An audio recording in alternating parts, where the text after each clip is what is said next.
shirkadda Deegaan Dhowr waxay shaqo bilownay bilowgii 2017 ilaa haddana waa isla shaqeynaa.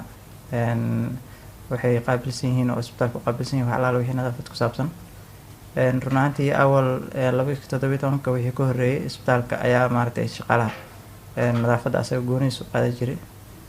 Run ahaantii arrintaas culeysyo badan ka jiri jiray, laakiin hadda shirkadda ayaa daboolay baahidaas. Run ahaantii markaas qofkii waa jiri karaa profession ma u tababarna oo nadaafadda waxyaabas ku saabsan, sababtoo ah meesha isbitaal waaye.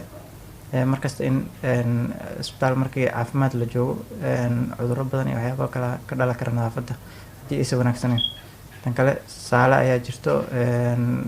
Shirkadda Deegaan Dhowr waxay sameeyaan dad ay soo tababareen oo nadaafadda iyo qaabka qalabka loola tacaamulo, saalooyinka, bukaan jiifyada, qeybaha alaabaha sida loo dhaqayo, waxyaabahaas oo dhan yaqaaniin.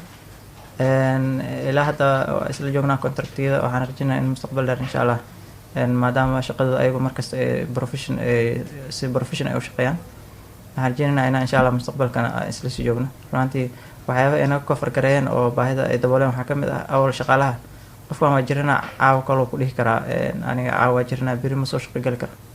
Run ahaantii ayaga arrinkaas way dabooleen. Qofkii hadduu jirrado qof kaloo bedelkiisa ayagan ugu jiro oo shaqadii ma istaagayso. Qofkii hadduu kugu xumaado qof kale oo shaqadii sii wadaya ayaa la keenaya.